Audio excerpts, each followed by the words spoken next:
Because as a people, you can delegate as well as take back and exercise those powers directly under the Constitution of Kenya 2010, Article 1(2). If delegatees such as the Jubilee government and its Siamese twin, the IEBC, abuse that delegated power, as they have repeatedly done since 2013, the grounds upon which we, your servants, under the umbrella of Okoa Kenya, come back to you, the people, include the following. First, the statistics released by IEBC are not reflective of what Okoa Kenya presented to IEBC in hard copies in November 2015. Second, the IEBC was the last port of call after all the Jubilee efforts to frustrate the referendum failed.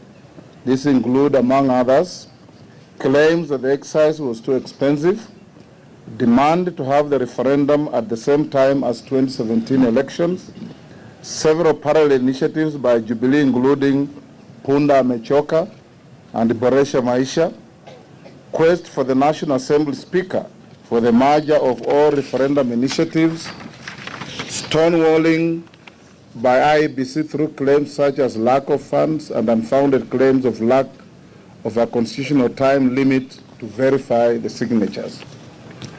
The IEBC to this end is being used to disenfranchise you, the people of Kenya, to determine your destiny, just as it was used to make your vote not count in 2013. Third, the IEBC's commission and omission has throughout the debate on the referendum signaled that they had been scripted and modified by the Jubilee government not to prepare for the referendum. In other words, the referendum, according to the script drawn by Jubilee and its select intelligence wing, was that no referendum was going to take place. And therefore, there was no need for any preparatory process for the said referendum to be put in place. Here is the evidence.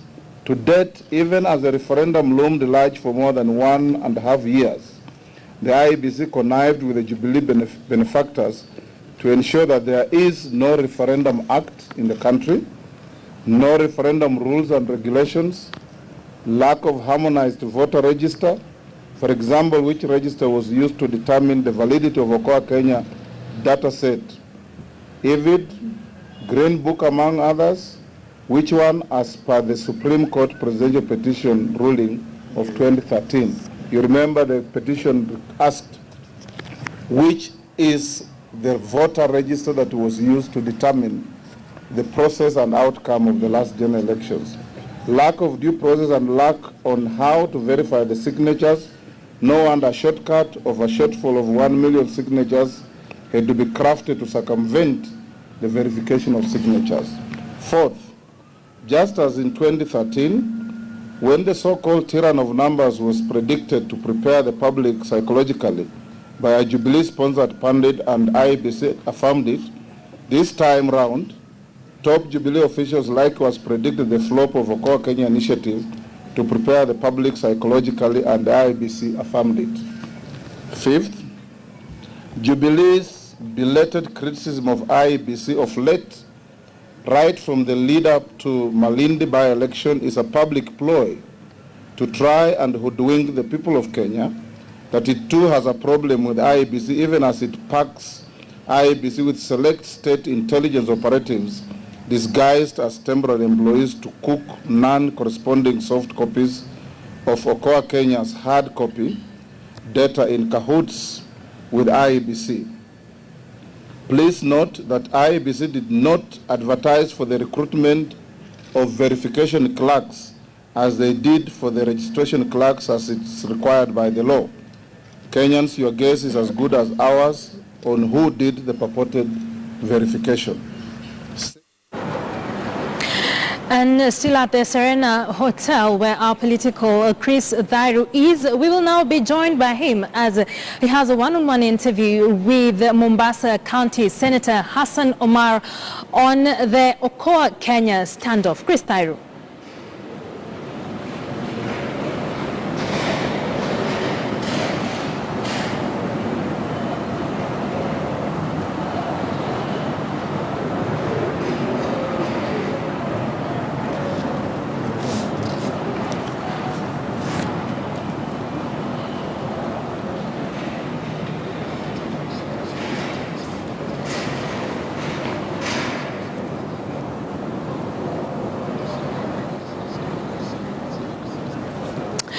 Moving on, meanwhile, a section of leaders from CORD is now calling for the disbandment of the electoral body IEBC over the flop, of the Okoa Kenya initiative.